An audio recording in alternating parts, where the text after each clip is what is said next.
Dengan penuh getaran suara Dokter Rengganis terdengar lantang dan penuh perasaan.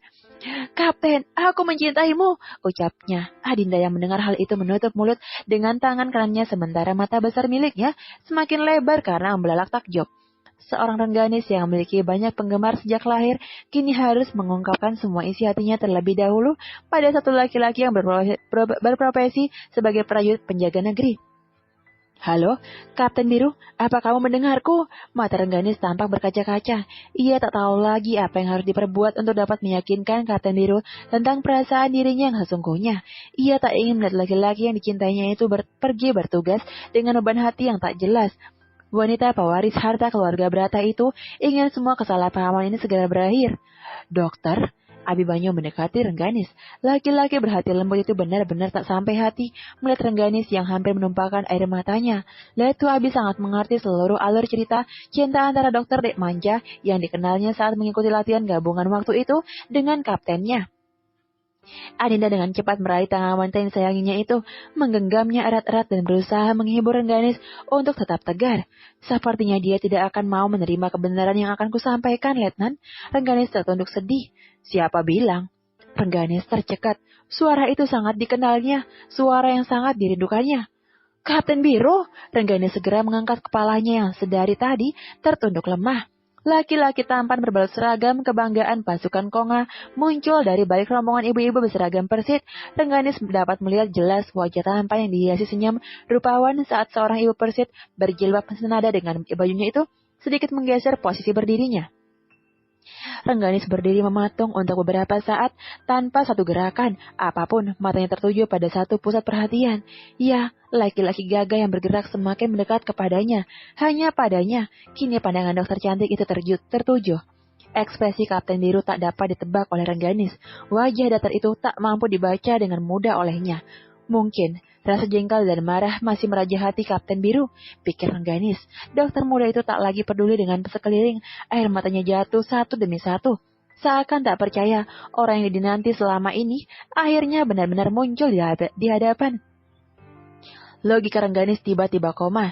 Rencana yang telah diaturnya hancur berantakan. Kata-kata yang telah disusun rapi mungkin untuk dapat menjelaskan kesalahpahaman yang terjadi tiba-tiba hilang, terbang meninggalkan isi kepalanya yang kini terlihat kosong. Kapten Biru semakin mendekat ke arah Rengganis berdiri. Dentuman dalam dadanya semakin membuncah. Tinggal 5 langkah lagi. 4, 3, 2, 1. Semua mata memandang mereka seakan ingin menjadi saksi peristiwa seru yang akan benar-benar menegangkan itu. Kapten Biru yang terkenal di jajaran komando daerah militer sebagai perwira, muda yang cerdas dan berwajah tampan sedang beradu peran dengan seorang gadis cantik berpenampilan luar biasa menarik hari ini. Orang-orang yang melihat mereka seakan bertanya-tanya, siapa wanita cantik yang sedari tadi menjadi pusat perhatian itu? Kenapa sekarang Kapten Biru yang menjadi idola ibu-ibu Persik tiba-tiba mengarahkan pandangannya yang dingin namun penuh kehangatan pada wanita cantik itu?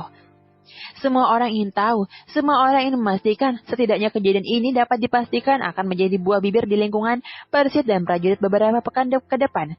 Adinda dan Abi pun tak mau kalah, mereka tak melepaskan pandangan dari Kapten Biru dan Rengganis sedetik pun, bahkan sepertinya mereka berdua tak sempat berkedip, karena tak ingin melepaskan momen-momen berharga yang akan terjadi. Langkah terakhir, Kapten Biru mendarat tepat di hadapan Dokter Rengganis, nyaris hanya berjarak 50 cm saja. Tak ada kata-kata yang mampu keluar dari bibir mereka. Semua yang ingin dikatakan seketika buyar, hanya bahasa yang terjalin lewat mata yang tak bisa ditahan. Banyak menit berlalu hanya dengan saling memandang.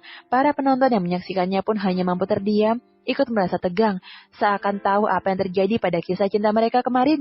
Cukup lama adegan pandang-pandangan itu terjadi, hingga akhirnya Rengganis tersadar, mata indah gadis itu tiba-tiba berkedip. Kepalanya menunduk sebentar, dan tak lama kembali tegap menatap lurus pada wajah tampan yang menyejukkan itu. Kapten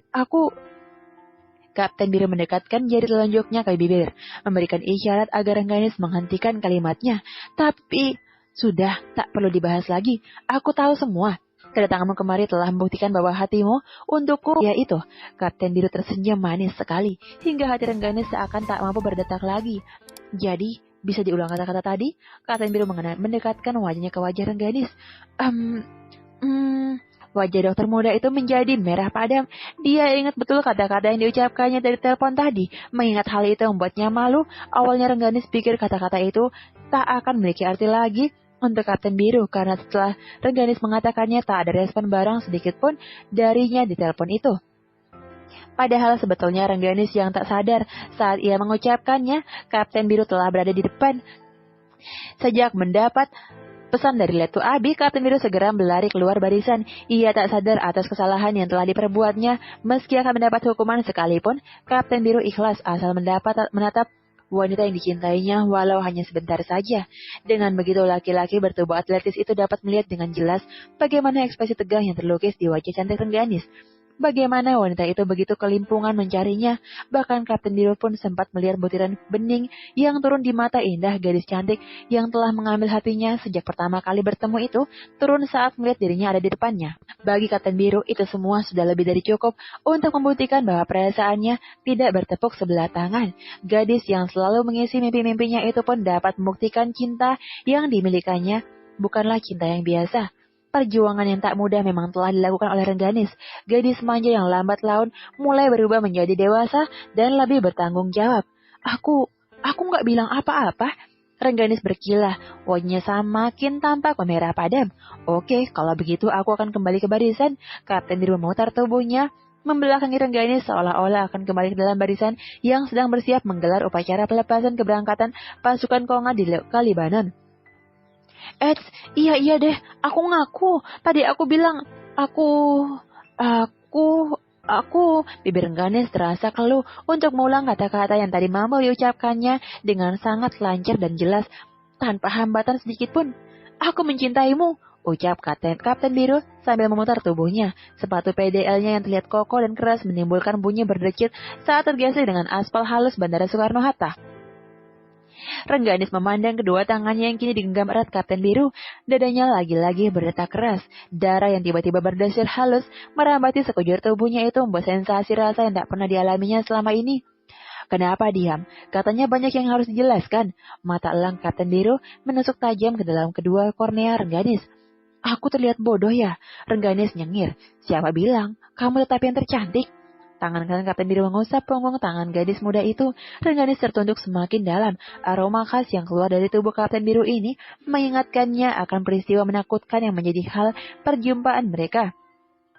Peristiwa menakutkan namun membawa kisah sendiri yang memiliki sisi keindahan jika kini diingat-ingat oleh mereka. Baik-baik, di sini saat aku pulang akan kuhadiahi dasar hijau pupus seperti itu. Kapten Biru menunjuk sekelompok ibu-ibu yang sejak tadi ikut memandangi mereka. Rengganis mengangguk meski ia tak benar-benar tahu maksud perkataan Kapten Biru. Entah mengapa jauh-jauh dari Libanon hanya dasar hijau pupus yang akan dipilihkan Kapten Biru sebagai oleh-olehnya. Namun Rengganis tak ingin protes. Semua hal yang dipilihkan Kapten Biru akan menjadi sesuatu yang indah bagi dirinya. Itu yang ia rasakan selama ini. Letu Abi, siap. Abimanyu yang sedari tadi mematung tak bergerak tiba-tiba terkaget dengan panggilan atasannya itu. Ini, Kapten Biru memberikan handphonenya pada Abimanyu. Siap. Abimanyu berlari mengambil gawe yang telah disodorkan Kapten Biru, namun ia hanya memegangnya. Ayo, ambil gambar kami, perintah Kapten Biru lagi. Oh, siap Kapten. Abimanyu berdiri agak menjauh dari mereka berdua. Letu Abimanyu mengambil beberapa gambar dengan tangan yang sedikit bergetar. Satu kali lagi, tangan kiri Kapten Biru melingkar di pinggang ramping Rengganis, sementara tangan kanannya mengepal seperti sedang meninju langit.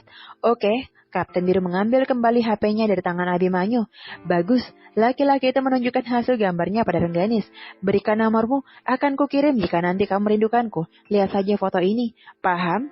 Hobi menasihati Kapten Biru mulai lagi. Rengganis paham betul dengan sikap laki-laki satu ini.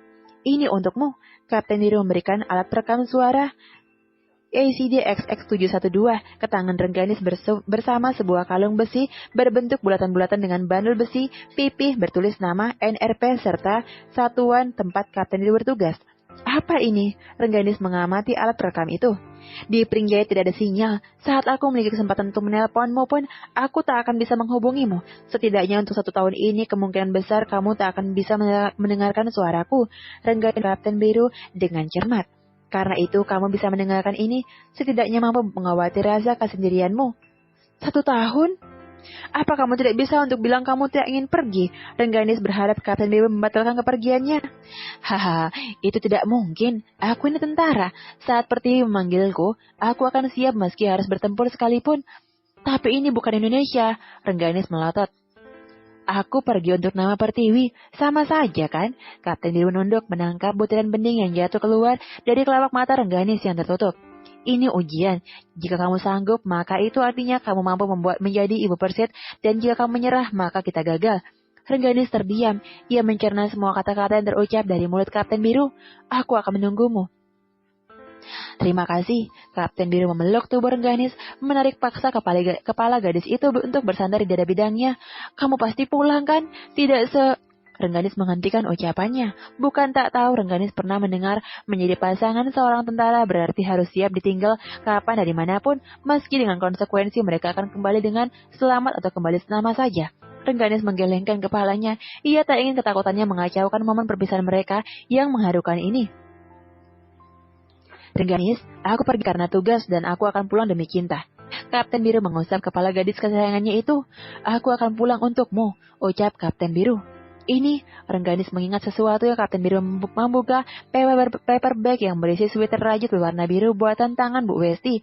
Kapten muda itu mengusap benang rajut abu-abu muda yang membentuk pola nama Rengganis.